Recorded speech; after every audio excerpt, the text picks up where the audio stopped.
To kind of explain fractions, I just wanted to remind you of everything that we've already been doing, and I just want to break it down a little bit for you. So when we saw something like this means multiplication. The opposite of multiplication is simply dividing by that number. So we divided both sides by 2 to get x equals 5. When we saw this, the opposite of dividing a number by 3 is multiplying a number by 3. Those cancel out, and I'm left with x equals 27. So those are pretty simple and straightforward. Fractions are a little bit different. So it is kind of like a multiplication problem where you divide both sides by the fraction, but when we divide by fractions, it's not really division. It's multiplying by the reciprocal. So to make fractions cancel out, when there's a fraction next to a variable with nothing in between, to make those cancel out, we multiply by the flipped number, by the reciprocal. So I'm going to multiply this side by 4 over 1, and I'm going to multiply this side by 4 over 1. Those cancel out. That's how we cancel out fractions. We multiply by that reciprocal. We only do that when we multiply by the fraction. Those canceled out and left me with x equals 5 times 4 over 1, which is 20 over 1, or just 20. So again, to cancel out fractions, I'm not just multiplying or dividing, I'm following the fraction rules, which is multiply by the reciprocal. So I'm going to multiply by 5 over 2 on this side and on this side. Those cancel out. Multiplying a fraction by its reciprocal cancels it out and makes it 1x. And then I'm left with 10 times 5, which is 50. 1 times 2, which is 2. And I can simplify this even more. 50 divided by 2, remember, this always means division, is x equals 25. So I kind of wanted to slow down the craziness of fractions and show you one-step equations with fractions. Okay, so I also want to show you a two-step equation with some fractions in it, because I know that now that I taught you the reciprocal thing, you're going to want to do that forever and always. So just like in other two-step equations, we're going to box in our entire term.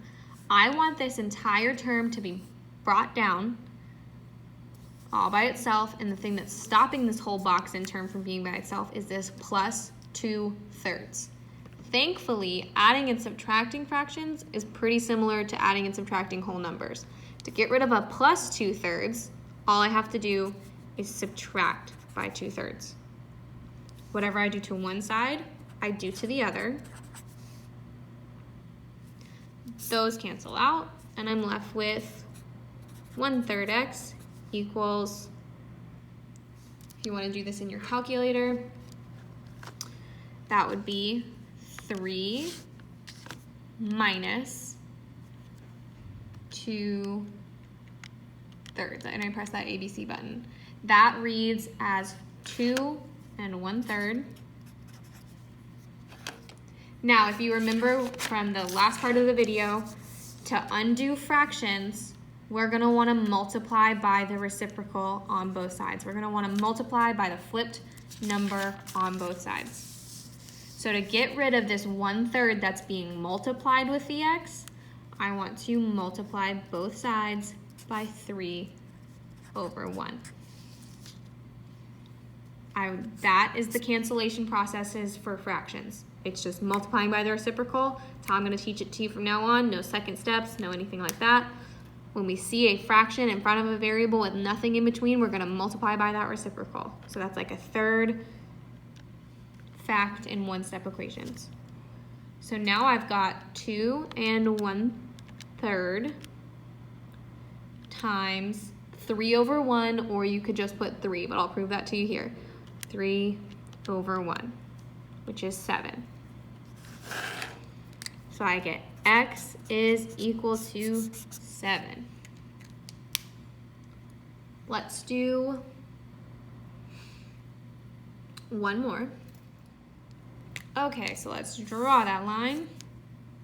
Let's box in this term. Okay, so I want this whole boxed in term to come down at the next step. The thing that's stopping that from happening is minus 1/5. So I'm going to add 1/5 to both sides. Those cancel out, and I'm left with 2/5 x equals 10 and 1/5. To get rid of a fraction in front of a variable with nothing in between, we're going to multiply by the reciprocal. That means I'm going to multiply by the flipped number. 2/5 becomes 5/2. Let's put this in our calculator.